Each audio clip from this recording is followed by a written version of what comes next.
Good morning, everyone, and welcome to the City Council work session for Monday, May 5th.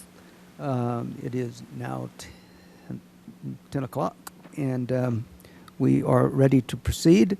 First item on the, I guess I'd like to say one thing before we get into the agenda.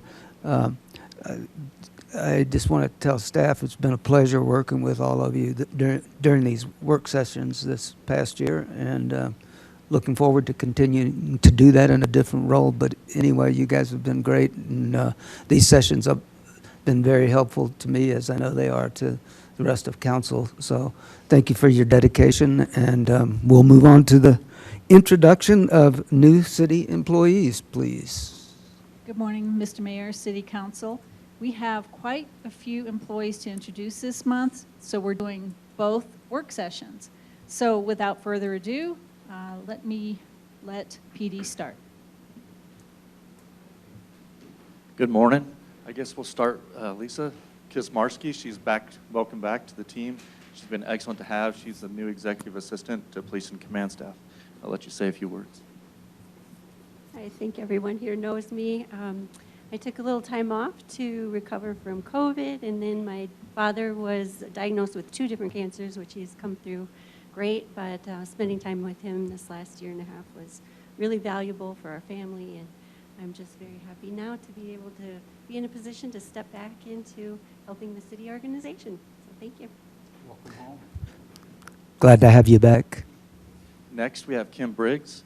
Kim joined us as our new CST. She's done an excellent job so far. Let her say a few things. Hi, my name is Kim. My family is originally from the other side of the state, Kansas City, Colorado. I've been about 10 years in Fairbanks, Alaska before moving here. I've really enjoyed my employment. We enjoyed hunting, fishing, and just kind of getting out into our community. My children seem to be very involved between the Olathe and Montrose school districts. Thank you. And your daughter, just president of FFA chapter. And then Lance Bonnell. He's our new part-time animal shelter tech, and he's been with us. We just talked about 3 months already. He's done an excellent job. Yeah, very benign history. Grew up in Alaska, moved to the Front Range, did the Front Range thing, moved to Washington, got married, put my wife through law school, got a divorce, moved here. And that's it, you know. And my sister has been a long-time resident here, so you know, I had some place to go. So that's pretty much it. All right, thank you. That was fun. Good morning, Council. So from Building and Planning, we have Leo Perez that has joined the team as our building inspector. So this fills out our building team, which is, frankly, at this point, I think probably the best in the state. We have a really excellent team, got a lot of support behind Archie now. So Leo's got a construction management degree, a bachelor's degree. He worked as a project manager for Stryker, so a lot of local knowledge and expertise, but I'll let him explain a little about himself. Hello, my name is Leonardo Perez, and I'm the new building inspector for the city. So it's a pleasure to join the team. And I'm originally from Mexico, and then when I came here, I started to Centennial Middle School and then high school. And then I went to college to get a construction management degree. And I came back here to Montrose, and I've worked for different companies here. So Buckhorn is one of them, and then Western Gravel Constructors, and then like Jace mentioned, Stryker and Company. I find it very, very valuable to work on those companies for community projects, and it's very rewarding. So now I get to serve the community. So again, it's just a pleasure. And I have a new daughter, and total of 2, and so I just enjoy the outdoors and our community, all the amenities that we have. So it's great to be here. So thank you. Welcome. All right, and Tanner Levitt did not make it today, so we'll introduce him later. Thank you. Thank you, and welcome to all of you, and it's great to have you on board, and best of luck in your new careers. We'll move on then to the first discussion item, and I think we have Katie for that, and that's the fireworks display permit application. Katie? Good morning, Mr. Mayor and Council. So it's a formal process to apply for a fireworks permit through the clerk's office. And when we have a fireworks permit, it is, we had to seek approval from council. So you'll have the application or the permit from City Council, and then we also will have, we'll get the fire district permit as well. They're still in the process of working on that, so we'll have that during council meeting. Great. Any questions, council? What day of the week is the 4th this year? It is on Friday. Friday. Okay, great. Okay. Yeah. Thank you, Katie. Thank you. Second discussion item, we have our city engineer, Mr. Murphy, for Public Works Facility Irrigation Relocation and Preliminary Site Fill Construction Contract Change Order Number 1. Thank you, Mr. Mayor. Let's see if I can get her going here. I got Jim for all number questions. He's got them all. So we're honing in on our last couple meetings, I think, on the public workshop, kind of the last pieces of putting this puzzle together. Let's see.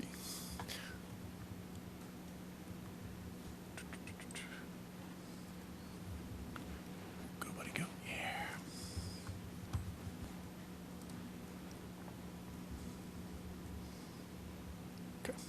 Okay. Great, so I'll start with an update of where the project is, and then the change order request and kind of the basis for the request, and why we think we have a great opportunity here, timing-wise, with all of the various projects fitting together. But this is a drone shot from Thursday, sitting at Rio Grande. Rio Grande turns there at Stover, so this is the bike trail, which had a couple pipe crossings and has some temporarily back together. The nice part is, for the most part, they've been able to keep that open throughout most of construction. They had a couple of single-day closures where they crossed it, and we'll have a couple at the tie-ins when it gets rebuilt. But kind of off of that, you can see what the Rio Grande alignment is going to look like. This is actually the western, right here is the western kind of embankment of Rio Grande. That'll eventually go down through. And then in the distance here, you can see the main structural footprint of the buildings. I have a couple more pictures of that. This is the job trailer where Jim and I live a good portion of our lives now. But what you can see is the site is almost full. So pretty Herculean project. We gave the contractor through September, not knowing what the production rates would be, and there's a lot of sequencing that you can't open up various work fronts until the irrigation work is done to get the ditch out of the way, and then that's got to get cleared before you can start the structural, all these various things. And they've nailed it.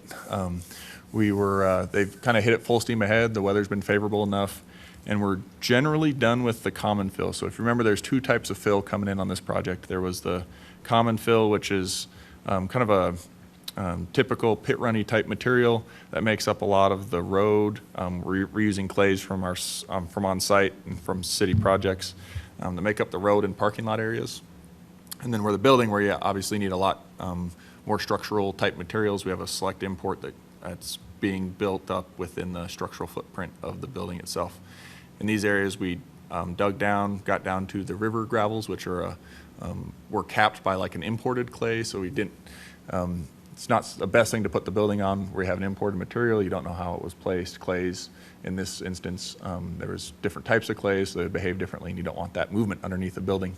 And so we've gone down to the river gravel layer and are building in with the import all the way up. So a couple pictures of that. So this is the building footprint looking kind of southwest. So we started on this side because the ditch used to run through the middle of that, and that is almost full. We're actually one lift away from that being done. If you remember, it gets put in 8-inch lifts all the way up, so you can get material controlled, get your compaction, all the things, test it, prove it all it's going to be good. And then this side is now trying to play catch up. And so now that when this was we were working on this until the irrigation was done. The irrigation was done. The ditch came out through the middle, got down to the material, the kind of river gravel material, and started building back up. And so now this is about the west or the eastern 2/3. We got the base lifts down and are now starting to come up level, which is a great milestone because production goes way up once you get the pad level and prepared and ready to go. Here's one last picture looking northeast. So this is kind of standing at this southern end of the project. The main entrance to the Public Works facility would be about right here. And then Rio Grande coming through along the frontage here. Progressing very well. Just this piece, and actually even with the change order we're proposing here, looking like everything should be wrapped up around the 4th of July. And the great things that made that possible and made that go well, obviously great contractor, they're doing excellent. We had a really favorable bid, if you remember, it was about $1 million lower than the competition. So really good rates. The reason they were relying on those rates was production, and they've been able to produce that. But the timing was almost perfect. So, we started when the groundwater levels were low, got out of the kind of sensitive, or the challenging areas as far as groundwater goes early before the water came up, and now we're kind of up and high. And I'll never say we're out of the woods because you never know, but generally speaking, the risk gets lower by the day. And so we're doing this at the perfect time of year to be coming out of the ground. And actually, it's even favorable to get the fill pad done and then have a little bit of lag before the building starts, and then let the building start with hit the ground running when they come in, which Jim will talk a little bit when I talk about the budget and things. But any questions on the project so far before I go into the change order? Yes. Would you go back to your very first picture? Tell me where the west property line is for the city. The western property line is right along the trail corridor. So the trail corridor is an old rails to trails, so it had the railroad right away. And so it follows here, and then we purchased a triangle here from Mitchell as part of the overall larger acquisition. Okay, so that dirt triangle. This triangle was purchased from Mitchell as part of the $1 million in about a year and a half, or about a year ago now. So that was included with the property that's on the other side of the trail. Correct. Yep. Okay. Yep. And we purchased actually a little more, a little off this picture here, but down to kind of help with the transition coming off of the roundabout as well. So we had the preliminary layout of the roundabout at that time, and so to not have to go and do multiple purchases, it was all made part of that larger purchase, which has worked out well. And the irrigation pipe, I forgot to mention that part. So that was, used to be the ditch down through the middle.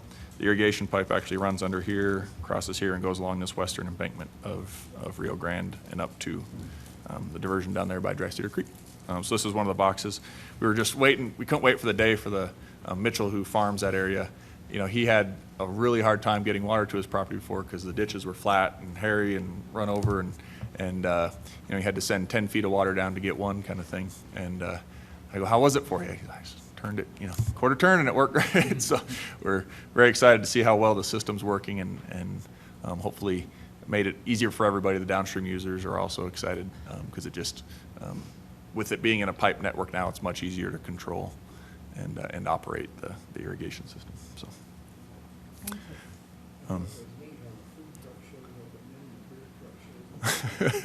That's the key to the production there.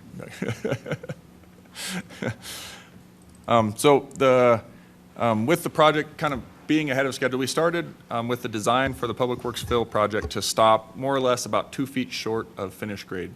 At the time, they were still working on the design, and so we didn't want to overfill an area on accident just to have to cut it back down or move the dirt twice. And so, we didn't know timing-wise if they were going to be able to get all of the fill in now, or if that needed to be part of the building contract come later. Because the product has gone so favorable, so they're so far ahead of schedule, we got a really good rate. Again, if we bid this again, it would be significantly higher by current rates. And during the time that we started all of this work, they have worked to finalize the vertical design, so we now have it with certainty.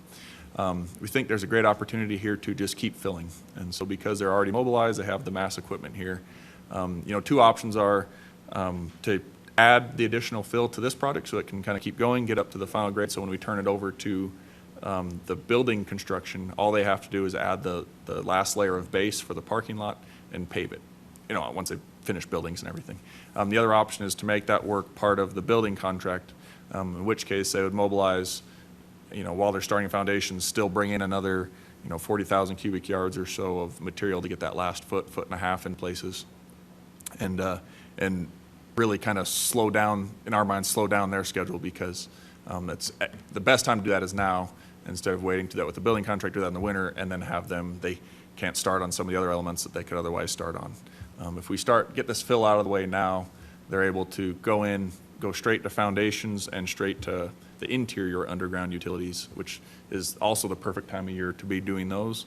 So as they're coming out of the ground in the spring, they're ready to start basing and paving the following spring. So we see a good opportunity here. So what we're looking to add is the last bit of fill for most of the parking lot area. The structural remains unchanged. Another piece we're adding, though, or two pieces.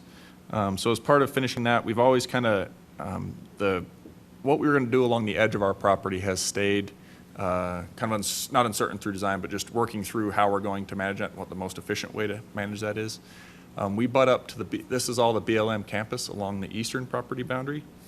Two ways to handle that. One is to put retaining walls along those edges because there is grade separation between the two properties. They're quite a bit above us, but it all slopes down. They kind of tucked up as far against their property as they could, and it's a slope coming down into our property. So it'd be kind of weird for us to build up, and we need to build up to get the drainage and floodplain and everything to work, but it'd be weird for us to build up, have a retaining wall just for the land to go back down, to then go back up again on their property. And so we've been working with them, and we're pretty close. We've got through the NEPA stuff, and we're working on some final permitting. We don't know the exact timing, but generally working to get their permission to tie our site into theirs. So where they're above us and we're right here, we can just slope it and get the drainage and everything to work and just tie right to their property, which is how, in a perfect world, any two properties would adjoin. You don't want to ditch between two properties. Along this side here, there's a little bit of cut, but again, it's kind of that no man's land sloping area of their property anyway. So we're working to get their permission to just blend those two properties together and make it the cleanest for both of us long-term from a maintenance standpoint, drainage, all of those things. That wasn't in scope at the time of the original projects. We didn't know if they were going to allow that or if we're going to have to go retaining walls, things of that sort. Jim has been talking to them, and generally it looks like that's going to be a permissible thing to do. So once we get the okay, this would be part of this change order to allow us to grade that and make that part of this project. Again, just a good thing to get out of the way now while we have all of that equipment here. There'll be some fence replacements and things that come with that as well.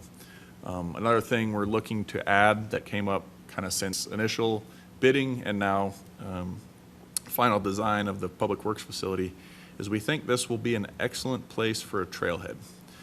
So this is Rio Grande here. This is turned on its side, so running north-south across the page. You have the detention pond that's required for both Rio Grande and the Public Works facility. The existing rec trail is here, which was in the past governed by, that was the only land we owned along a sewer alignment, and all of this was all that ditch and stuff that was generally wet and impassable. Now that that's all piped and in that irrigation network, it was actually, it's kind of funny, you watch people walk, and we have a new berm along the pipe, and a lot of people walk along there, and I went and walked in along it, and I go, this is a really nice, you're overlooking the river, it's an excellent place for a trail. Because we have this land now that's all been acquired, it's the logical location for that trail.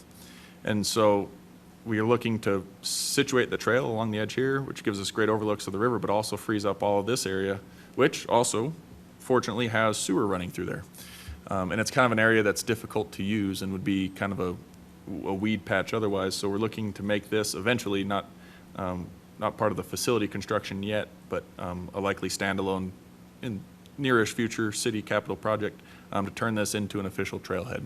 It's got a lot of things going for it. Obviously, you're close by the river there. You have the great river overview, both for people that come off the bridge. When they come this way, they can go straight on to they'll naturally want to. If they're going up towards the rec center, they'll want to get on the trail as soon as possible. It facilitates that.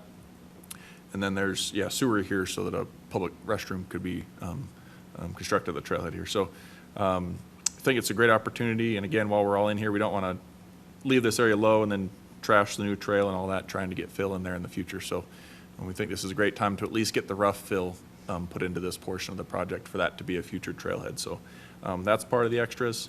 And then of another, oh, good. Can you zoom in and orient me a little bit? I'm making sure I understand exactly where we're at. So there's the bridge, the rail bridge over there, over the river there. So like Stover's is up in this corner right here. So Rio Grande.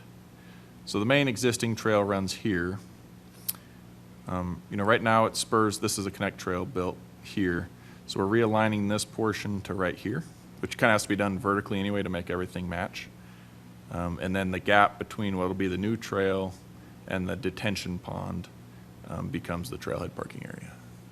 And the access to that trailhead parking area. Directly off of Rio Grande. Yeah, and you're on the right side of Rio Grande, so you can, join this portions of the rec trail on the riverside without having to cross Rio Grande. Right now, we have the trailhead up here, which the roundabout will displace, but, you're instantly crossing, multiple. So that's another portion of the change order request. And then the last, we ran the final numbers last week on projections for the project to finish out. And the original contract was a 4 point something, I'm trying to remember. 4 point something. Don't have it right in front of me. 4.38, found it, thank you. The original contract, 4.38 million, was about $100,000 short, which on that big of a scale, we're pretty excited that it was just that. The structural fill ended up being a little deeper than we thought it would. We had to go down to get through some of those gravels. We got to the river gravels, but they were had some clays intermixed or were previously disturbed. And so to make sure we were getting on good, stable, native material to build up from, we, in some places, had to go a little deeper, and so that increased the structural quantity. We did have savings elsewhere in the product, though, and because everything we took out of there also got to be reused as common fill, so it got close to netting out, but it was about $100,000 short. So the majority of this change order is for all of the additions, but about $100,000 of it is also to finish out that bid contract because it came up a little short, which we were pretty excited about. 100 only on a 4.3, we were pretty pleased with that. Turned out, ended up averaging out pretty well. But as far as the financials, so this, because all of this work was more or less scoped, and actually, we thought we were going to have to do retaining walls at one point. We're not. This is significantly cheaper. The unit rates we got for this fill is significantly cheaper than what we would have as part of the building contract. And so, what we're adding here is coming out of the building contract itself and just being done earlier and at a lower cost. So because the financing is coming together and in place, it gives us the opportunity to do that, because this would all be part of the COP borrowing, which is to be finalized in soon? 22nd of May. 22nd of May. And so this work would be done kind of either way as part of the overall project. We're just doing it now that we have a window that we weren't sure we were going to have. I think with that, I'll maybe turn it over to Jim, because it sounded like Ed might have had some questions on overall.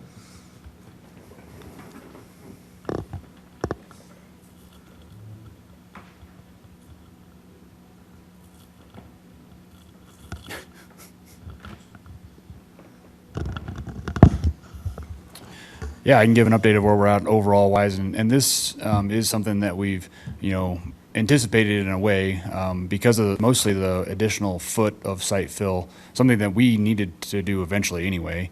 And so we've been tracking this, watching it, and as well as the drainage issues along the kind of eastern edge, because those would have meant retaining walls in the facility scope. So something we had priced out, but like as Scott said, we have this opportunity to kind of get them done ahead of time and actually do it cheaper as part of this contract rather than doing it as part of the facility scope. So a change order in addition to this contract, but actually a reduction from what we're anticipating on the facility scope.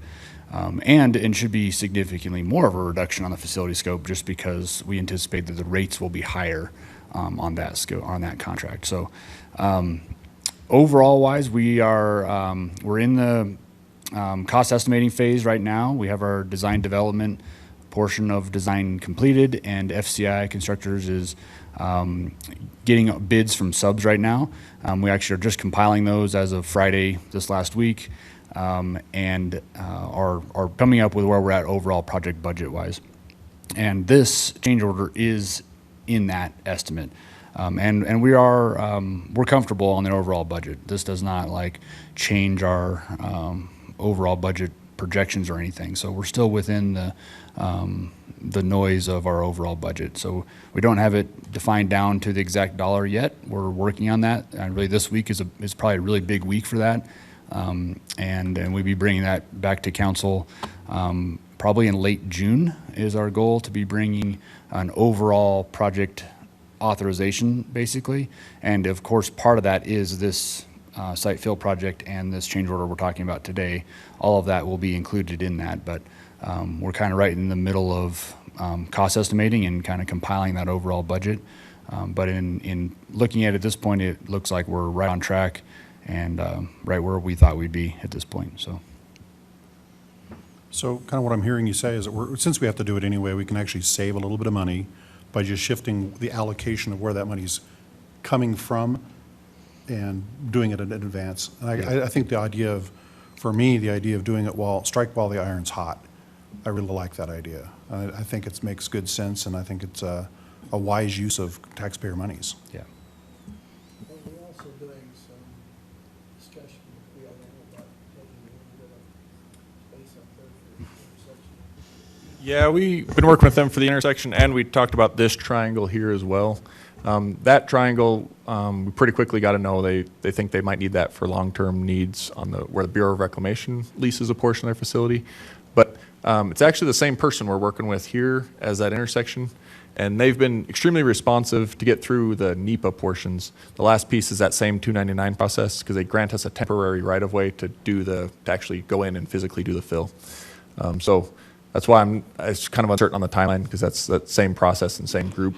But they're well aware of the need. The nice part is we can do just about everything we need to do, and it shouldn't hold up facility. We should have enough time that if that's the last thing we do as we leave out the site and do that corner, that's no problem.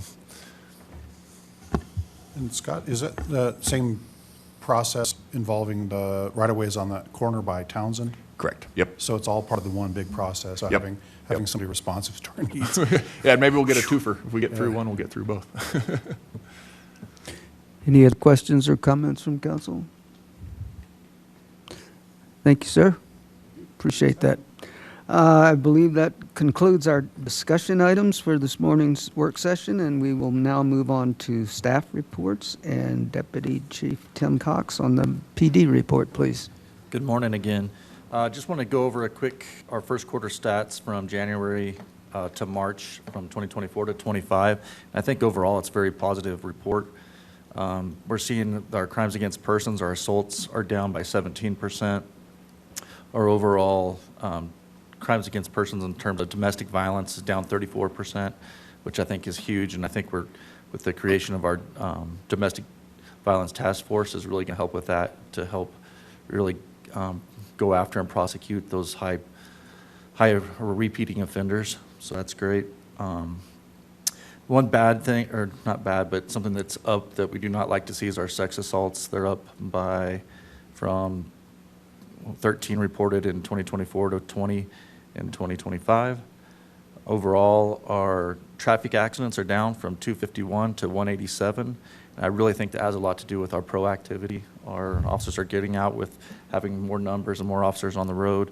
Really reducing that stat. Our traffic citations are up. Our overall traffic contacts are up from 658 up to 1,073, so about 63%. And our overall arrests are down. So our juvenile arrests are down 33%. Our adult misdemeanor crimes are down 22%. And our juvenile misdemeanor crimes are down 71%. Our weapons involved are down 36%. Our firearms involved are down 50%. And our officers' use of force are down from 23 to 17, so that's positive as well. I'd be happy to answer any questions about any of these stats. One more thing, I think it's important our mental health co-responder program, it's pretty consistent, staying right there about 37%, up in calls for service, but our referrals are down, so I think that follow-up work that Drew has been doing with the team has really been helpful. And I'm proud to announce, too, that we did receive our mental health co-responder grant. So we've been awarded it. Now we're just working through the paperwork side of it. So Great. that should be. So, Tim, it sounds to me, listening to the statistics, that probably being able to staff up over this past year has had a pretty big impact on statistics, right? I think it has, and I think we'll continue to see that as we start standing up our other programs, our traffic unit, our street crimes unit, to be the more proactive approach to policing. So I think it's very positive. That's great. I'm really excited to see the impact that the traffic unit's going to have, because I watch people run through red lights in Montrose more than anywhere I have been for a long time, and I would love to see that number come down. I think we have a lot of complaints and comments from our citizens on the desire for more traffic enforcement. So I'm really excited to see what kind of impact that's going to have on our statistics on the next one. I think it will make a big difference. It's one thing on here too, if you saw the DUI accidents, usually that is reduced. We're up one more accident than we were last year with, that usually doesn't correlate. Usually if we have more traffic contacts and we're out running traffic, it usually goes down, but I think it's still positive. Still a very good report. Correct. On drug arrests, why does it exclude marijuana? Because it was legalized in 2013, so we didn't track that as much, because usually that's with juveniles, somebody under 21 years of age. So we just do the opposite. So your other major drugs, your meth, heroin, cocaine. Thank you. Mm-hmm. Any other questions or comments, council? Thank you, Tim. Thank you. I believe, where's Jace? Oh, hiding behind me. I believe you. Good hiding. Yeah, no, full table today. So, yeah, I just wanted to provide a quick update on the unhoused roundtable. This was a discussion. Actually, we started these meetings late last year, and some of council actually attended the early meetings.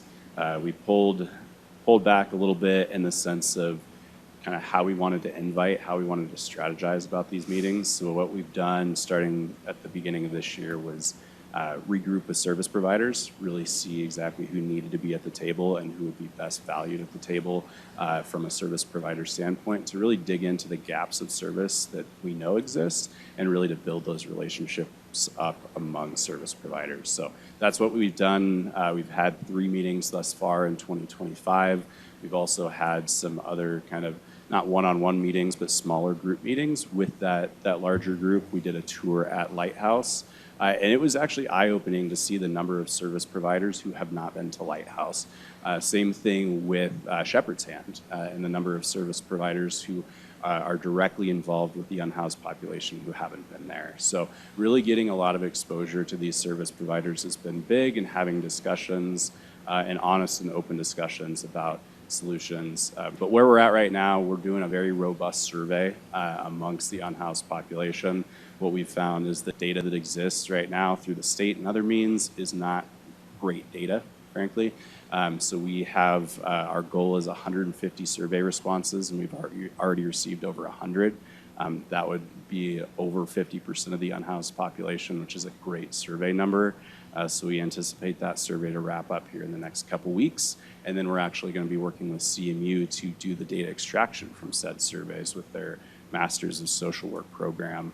From that point forward, we'll actually dig into the data that survey reflects and look at true gaps of service, look at demographics in a sense of kind of what consistency or what similarities we're seeing, and then continue to talk with providers as to how to kind of best serve and where we need to focus energy and resources for some of those gaps. And then moving even further down the line, probably the latter part of this year, we'll look at kind of some formalized specifics as far as proposals go.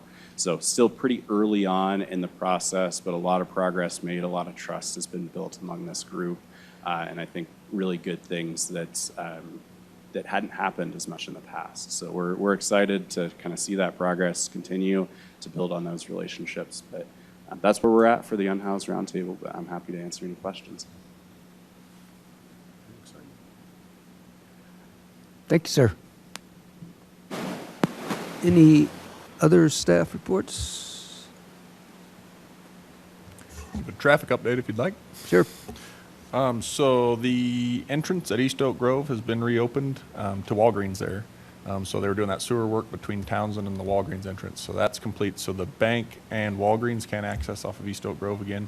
They'll have an isolated closure because I'm nervous to say a pave date, but it's looking like within 2 weeks they'll pave Ogden and that trench cut there by Walgreens all at the same time, because they have to kind of bounce between them anyway to let the lifts cool. So hopeful there. We'll announce a date once they've confirmed the concrete subs. They're all kind of finishing up projects from last year, and so it's been hard to pin them down and get a date, obviously. The other big one is West Main has moved on to the next block. If you get a chance to swing by, or if anybody wants a tour, let me know. It's a really satisfying product in that it's a whole project, but one block at a time. And so they're actually clearing, building, restoring, resetting, and they're actually going to move straight onto landscaping now. And so, like, when a block is done, it'll be done. And then we can start detouring pedestrians onto it and start using it right away, which usually, we have to wait 9 months to get that gratification. We get to do it in 1 month increments on this job. They'll continue to see single outer lane closures. They've been sucking them back at night to the shoulder. Seems to be working well, and I think we're seeing the traffic queues are getting a lot lower, so I think people are like leaving earlier and kind of spreading out. So traffic's flowing pretty well through there. We've been pleased to see that, and they're doing an excellent job. They have an army out there. They have about 30 people working on it, which is great. And then East Main, they finished, we actually just last Friday, got the last of the bacteriological testing back, and so everything is clear on the new line. So with that, they'll start pressure testing. After pressure testing, they'll move on to services. So you'll start seeing, they plan to start down by San Juan and work their way west, but once they get a rhythm, they might actually take care of the towns and intersections so they can get that right turn lane reopened as well. So you'll see work kind of at each end, but generally overall progressing east to west to get, kind of make sure they have a really good rhythm and a system down before they get into the downtown core so that the downtown core is as quick as possible. So that's progressing well.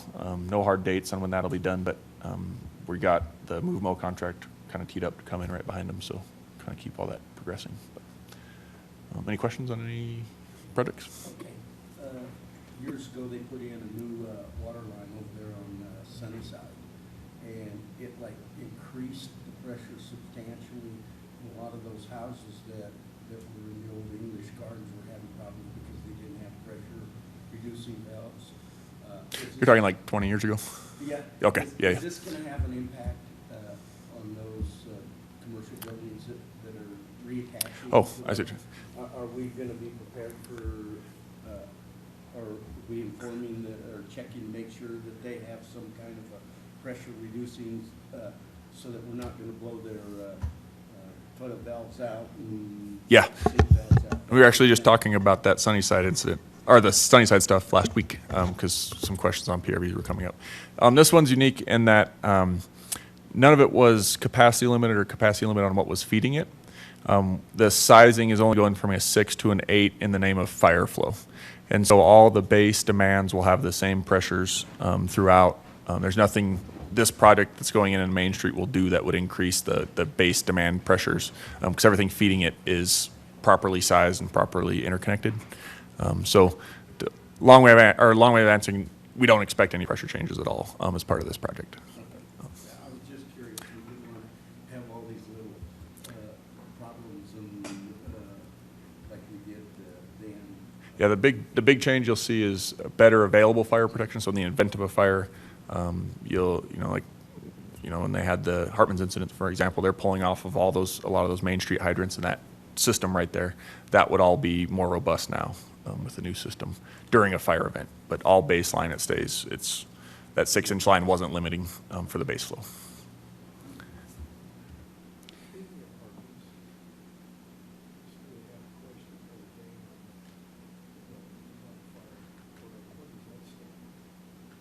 Jace responded to that one.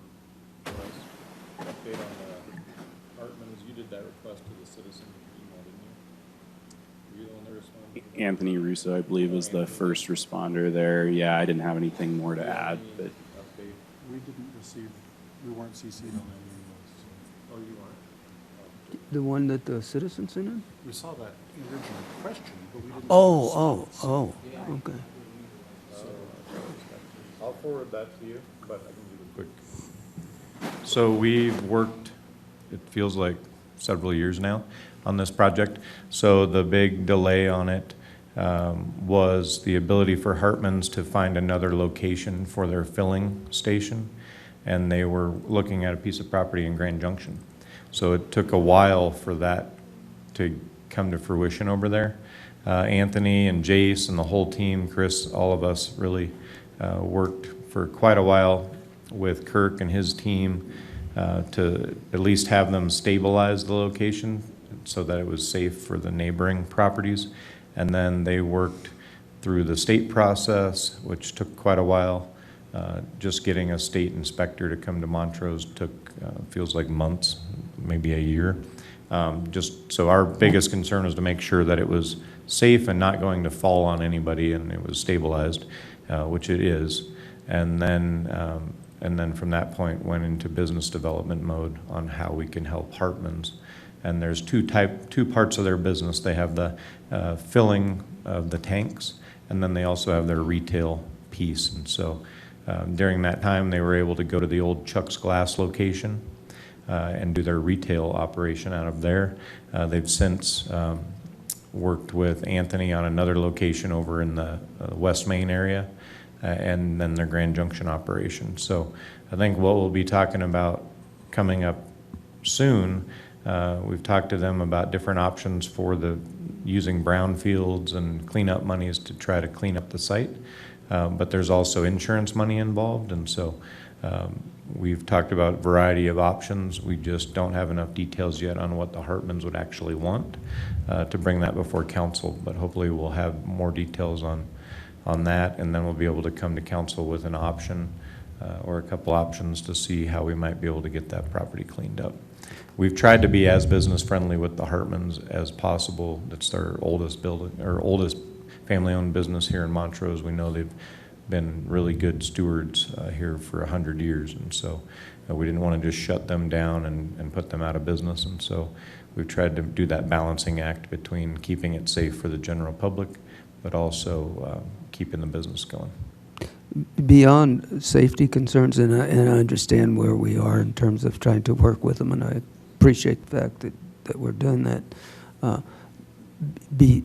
Beyond safety concerns, are there any ongoing code violations particularly with the back side of that building as it faces North First? We've had Archie involved quite a bit. I don't know, maybe Jace can address that particular one. Yeah, I think they've kind of continued to have discussions with us of continued progress to get into compliance where there's compliance that doesn't exist or that they're out of compliance on. So we've been working with them closely. Like Bill mentioned, we've been trying to be friendly, but there's also a fine line. I think you need to see continued progress on issues like this. Also, you can't disturb areas of asbestos without kind of going through the whole cleanup process at the same time. So again, kind of finding a middle ground across the board here. But I do have a meeting with Kirk actually later on this week to hopefully continue those discussions to kind of expedite that cleanup process now that they're starting to vacate that property. So we're excited about that. It's been a long time coming. We all recognize that. So hopefully we see that kind of continued progress and happen pretty quickly here now that they're out. So is it fair to say that there are still many things to be done, but you're satisfied with the progress that's being made? Correct. Okay. Anything else? No other staff, council? Okay, if there's nothing else to come before council, then we will adjourn the work session. Thank you. You want to take about a 10-minute break? About 10 minutes. So let's come back at 5 till 11.